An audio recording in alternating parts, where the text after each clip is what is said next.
Hey guys, so welcome back to the full stack web development course part 3. Alright, so last time we left off by creating a general HTML boilerplate.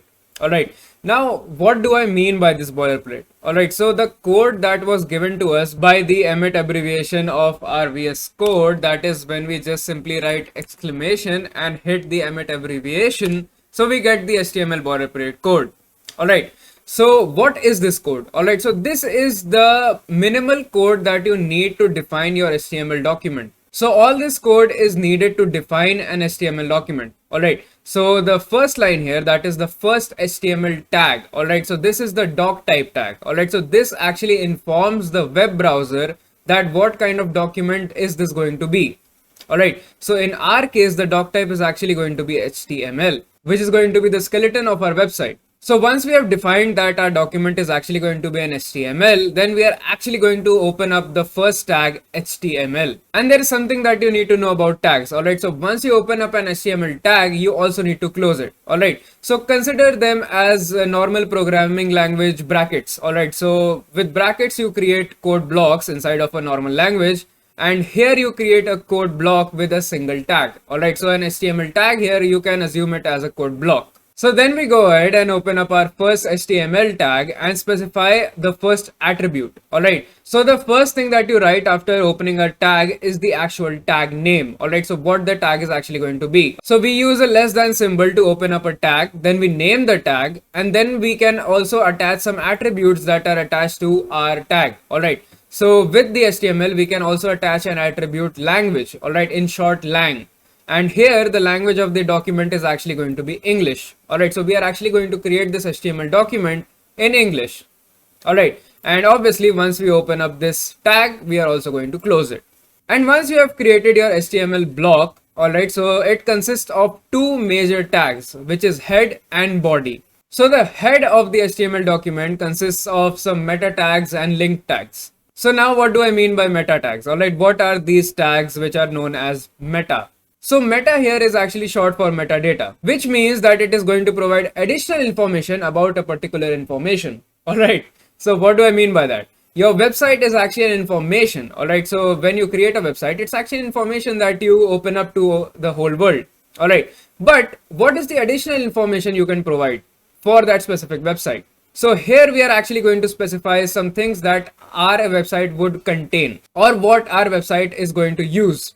So the first meta tag here is actually going to have an attribute char set specified as UTF-8. Alright, so this is the actual encoding that our document is actually going to use. And it's actually going to use the 8-bit Unicode transformation format. Alright, so that's what this first meta tag actually specifies. Alright, so it's going to use an 8-bit Unicode transformation format to encode our document. Now let's try and understand the next meta tag. Alright, so the next meta tag is actually a compatibility meta tag, which is specifically for Internet Explorer. So the thing is, once you are actually developing a website, you always need to keep in mind all the other browsers, not only just Google Chrome. Alright, so obviously we are going to use Google Chrome for our development environment, but while developing, we also need to keep in mind all the other browsers, because not everybody in the whole world is using Chrome. And when we talk about other browsers have different kind of compatibilities. And in order for your website to effectively communicate on that browser, you need to specify what kind of compatibility it's actually going to use.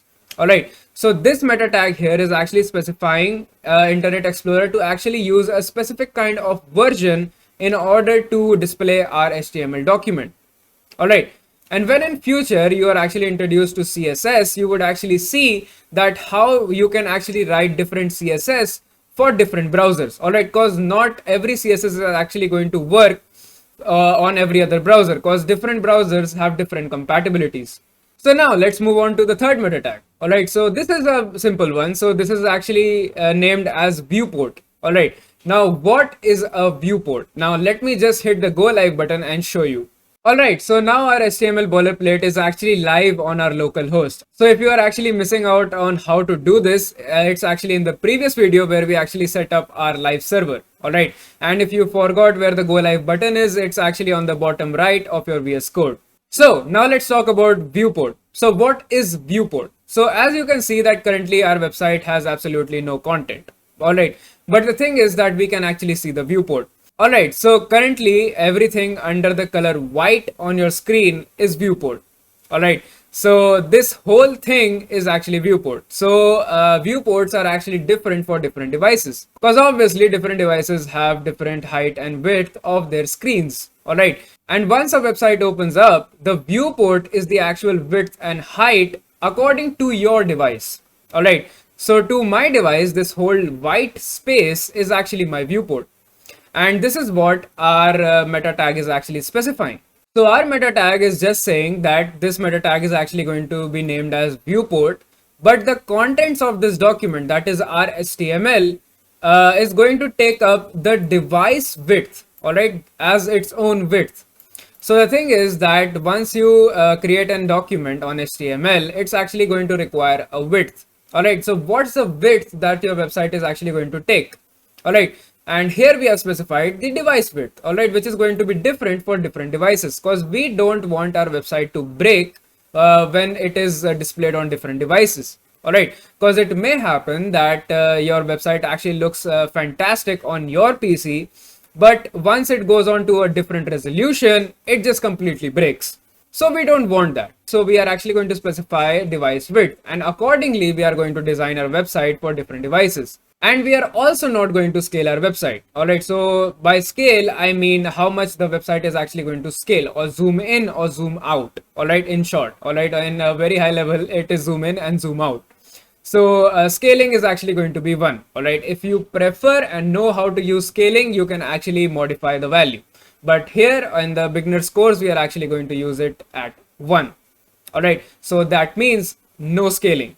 So as I said before, that our head is actually going to contain meta tags, link tags, and title tags. So the title tag actually contains the actual title for your website. All right, so the 1-word or 2-word description of what your website contains.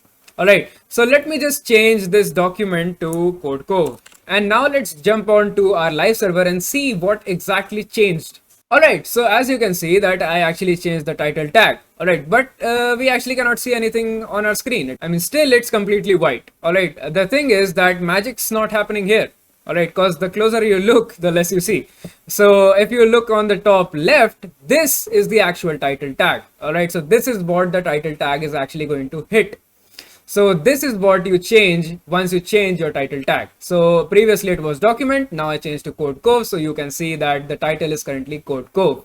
All right, and as you can see, the longer the title, the longer the space it's going to take here. And if it is more than the width of this actual tab, it's actually going to cut out with those triple dots.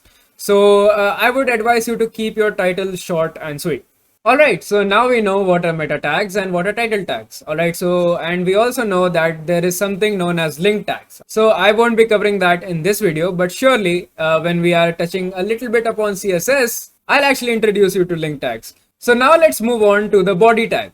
Alright, so now what is the body? Alright, so this is the actual structure, or this is the actual contents of what your website is actually going to contain. So anything you write under body is actually going to show up on the viewport. Alright, so the actual white space on that screen is actually going to fill up once you start writing inside the body. So if I, for instance, write here chillin' at the Cove and go ahead and look at my live server. So as you can see that chillin' at the Cove is actually visible on our viewport. Alright, so anything you write under the body is actually going to be visible as a content of that actual website. So yeah, I mean, right now, if you compare your website, that is a white page which has chillin' at the Cove written in black, to any other website out there, you would say that this is completely garbage. And honestly, it is. I mean, it is garbage. So the first thing that you would be asking yourself right now is that, can you guys create a website that is at a competitive level on the actual real environment? To that, I would say yes. All right, so once I am done with you guys can actually create an actual industry level website on your own. So yeah, I mean, when I'm teaching you the basics in the first couple of videos, I mean, yeah, the website is going to look garbage. All right, because you are just understanding the basics. All right, so how the placement is going to work and how the alignment of each element could vary with respect to another and all that stuff. All right, because I wouldn't want to waste your energy on designing, a couple of rectangles once you are learning basics. All right, So, I mean, once you are done with the basics and have a total grasp of how HTML and CSS work together, then we can actually take up a small little project on creating a homepage, and that we will design to full extent. Alright, so now as you guys have a complete understanding of each and every tag in the HTML boilerplate, now we are ready to go ahead and create our own tags. Alright, so how we would add our own tags to create our own skeletal structure of our own website. So in the next video, we are actually going to add a few more meta tags, and I'm also going to introduce you to link tags. All right. So we would actually be linking our CSS to our HTML. All right. But we actually won't be writing that much in our CSS. But yeah, I would introduce you to link tags, and then I would introduce you to some more HTML tags with which you can easily design your first, beginner level website.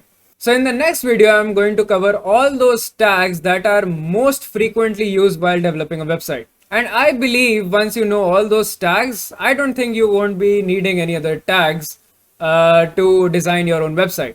So yeah, I mean, all that we are actually going to do in the next one. So until then, keep chilling at the CodeCove.